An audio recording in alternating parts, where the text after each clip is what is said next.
पाकिस्तान के talented player Mohammad Asif का cricket career वैसे तो शानदार था, बट एक के बाद एक उनकी बिग मिस्टेक्स ने उनको दागदार कर दिया था। 2006 चैंपियंस ट्रॉफी में यूरिन सैंपल पॉजिटिव आने के बाद भी वो नहीं माने। आईपीएल कमेटी ने यह ऐलान किया कि आसिफ ने 2008 इंडियन प्रीमियर लीग में पावर बढ़ाने के लिए इलीगल मटेरियल का यूज किया था, जिसके बाद दो नेक्स्ट सीजन के लिए वैलिड कॉन्ट्रैक्ट होने के बावजूद भी दिल्ली डेयरडेविल्स ने आसिफ को अपनी टीम से बाहर निकाल दिया था। आइए जानते हैं कि आखिर ये पूरा मामला क्या था।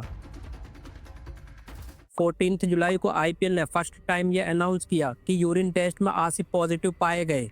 स्विट्जरलैंड में मौजूद वाडा अप्रूव्ड लेबोरेटरी में हुए यूरिन सैंपल में आसिफ पॉजिटिव पाए गए हैं, जिसके बाद आसिफ ने बी सैंपल कराने की मांग की थी। नेक्स्ट मंथ हुए बी सैंपल में भी आसिफ पॉजिटिव पाए गए। आसिफ के यूरिन में नेड्रोलोन नाम का एक इलीगल मटेरियल पाया गया, बट दोनों सैंपल्स की रीडिंग में काफी फर्क था।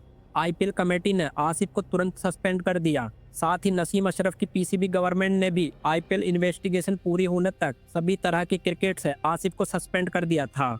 आसिफ ने किसी भी तरह की विवादित मेडिसिन लेने से साफ इनकार करते हुए दोनों सैंपल्स को चैलेंज किया था।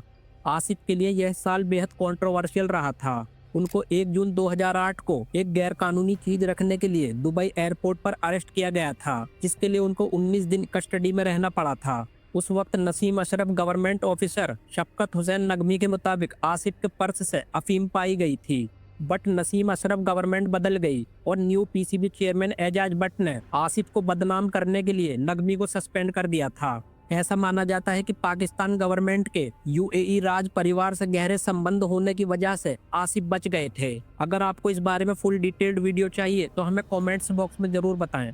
आसिफ की आईपीएल ड्रग ट्राइब्यूनल के सामने हियरिंग हुई। 3 मेंबर्स वाली कमेटी में former Indian batsman Sunil Gavaskar, Maharashtra university of health of science के former vice chancellor Ravi Bapat और एडवोकेट शिरीष गुप्ते थे। आसिफ के एडवोकेट शाहिद करीम ने ट्राइब्यूनल के सामने दोनों सैंपल्स की रीडिंग में फर्क पर सवाल उठाए। फर्स्ट सैंपल में नेंड्रोलोन की मात्रा यूरिन के पर मिलीलीटर 6.2 नैनोग्राम थी, तो दूसरे में 5.4 नैनोग्राम। इन फैक्ट्स के आधार पर करीम ने कमेटी के सामने आसिफ को बेनिफिट्स ऑफ डाउट देने को कहा, बट फर्स्ट हियरिंग में कमेटी किसी नतीजे पर नहीं पहुंच पाई। आईपीएल ड्रग्स ट्राइब्यूनल ने आसिफ की सेकंड हियरिंग डेट 29 नवंबर रखी, बट मुंबई टेरर अटैक की वजह से इसको लंदन में फिक्स किया गया, लेकिन इसमें काफी समय लग गया। आईपीएल सीईओ सुंदर रमन ने यह अनाउंस किया कि सेकंड हियरिंग अब लंदन के बजाय वापस मुंबई में होगी।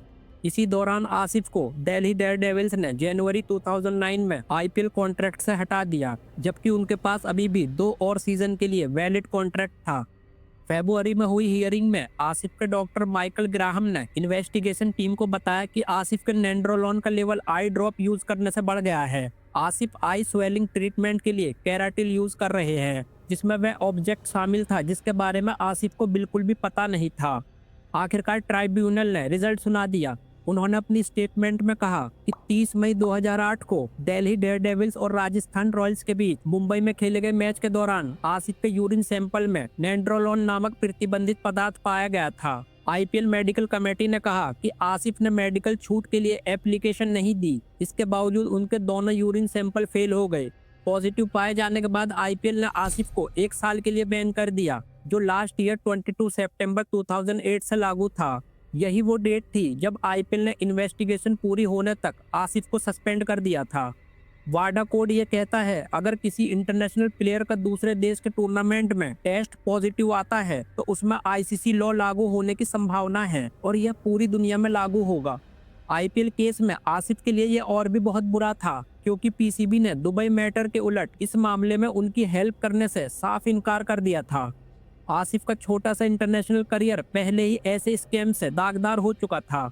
2006 ईयर में पीसीबी के द्वारा किए गए टेस्ट में मोहम्मद आसिफ और शोएब अख्तर का यूरिन सैंपल फेल हो गया था। उस वक्त भी दोनों के सैंपल में नेंड्रोलोन नाम का ड्रग्स पाया गया था, जिसके चलते आसिफ और शोएब को 2006 चैंपियंस ट्रॉफी से बाहर होना पड़ा था। शुरू में दोनों को 1 साल के लिए सभी तरह की क्रिकेट से बैन कर दिया गया, बट अपील पर शोएब और आसिफ का बैन हटा लिया गया था। फॉर्मर पाकिस्तान प्लेयर जावेद मियादाद ने PCB patron general Pervez Musharraf से पीसीबी के खिलाफ कड़ी कार्रवाई करने को कहा। मियादाद ने कहा कि अगर बोर्ड ने शोएब आसिफ के 2006 मैटर को सही से निपटाया होता तो आज ये नौबत नहीं आती।